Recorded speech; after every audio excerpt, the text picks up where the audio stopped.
another new tool that we added that comes from the lace tools that we have is a mesh steel stitch, which is located down here at the bottom. You can see it looks like a satin with a special underlay to it. And this is kind of like if you watched the video on the whitework lace and you looked at those bridge stitches and kind of how it created this freestanding satin. That is basically how we created this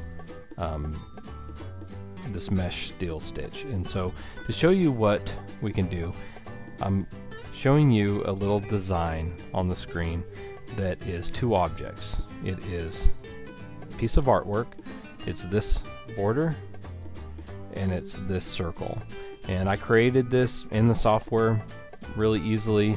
You can see didn't have very many points or nodes, and I just kind of created and curved these lines to create this shape. It's all one piece, and then you have this single circle. And so, but what I was able to do with this is create this, which is a very unique and very fun freestanding lace doily. And I was blown away by how simple and easy it was to do this, and also just by how it looks. It's very unique, very different, and I can't wait to show you how we created this. Now, this is a design that I created. This sample that you see here is one that I sent the design to Trevor Conquergood, and he stitched this out and was able to send me a picture of it. I love the fabric he chose, and I think it just came out great. And I'm going to go ahead and minimize this. And so it all started from this right here. And you might be wondering how on earth I could have got there. So I'm going to show you.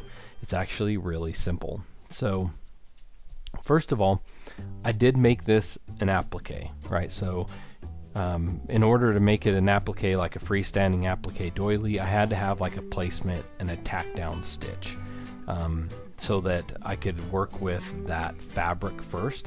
And so I took this and I just copied and pasted it a couple times so that I could create a placement stitch, which was just clicking a run, a tack down stitch, selecting another run and changing the color, and that gave me the two parts of an applique. So that doesn't have anything to do with this tool, just showing you how I created it as an applique freestanding lace doily. And so with the third circle here, I'm going to do that one last. I'm going to come to this artwork first, which is this piece right around here.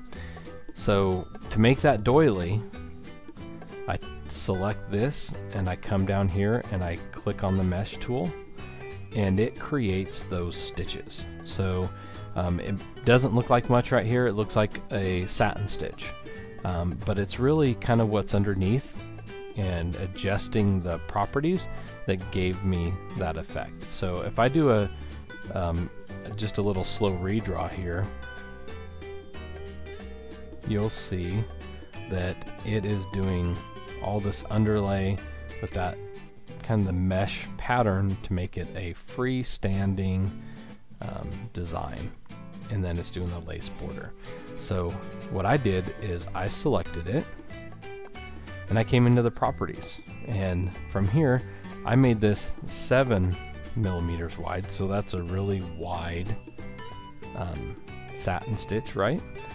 And I also, let me just make it a 7, and you can see that's really wide.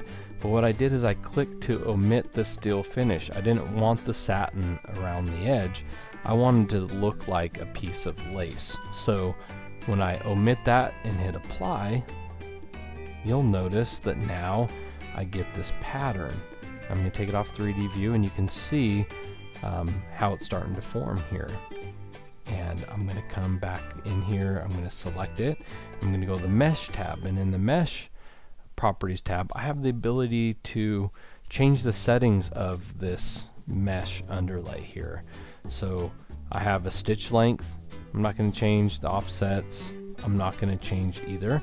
That's just where it starts and where it ends, how much overlap it does. If you have it 0, it doesn't do any. And then the perpendicular and horizontal density, I do want to show you how this works. So let me zoom in here, and I'm going to come into this mesh tab. Let's just make this a 2 for the mesh, the perpendicular density. So watch what happens in here, and I hit apply, and notice that most of that mesh, the ones that's going perpendicular, is almost gone because I made it 2 millimeters. If I come in here and make it 1 millimeter, you can see that I start getting a little bit more back. The default was 0.6 here, and you can see that that gives a nice little base. The same thing is I can adjust the horizontal one. So if I wanted to open this up a little bit, like 1.5, watch what happens to these that go vertically, or horizontally I should say, and you can see that it opens it up. So you have the ability to adjust the lines going vertically and horizontal by inside of this mesh tool.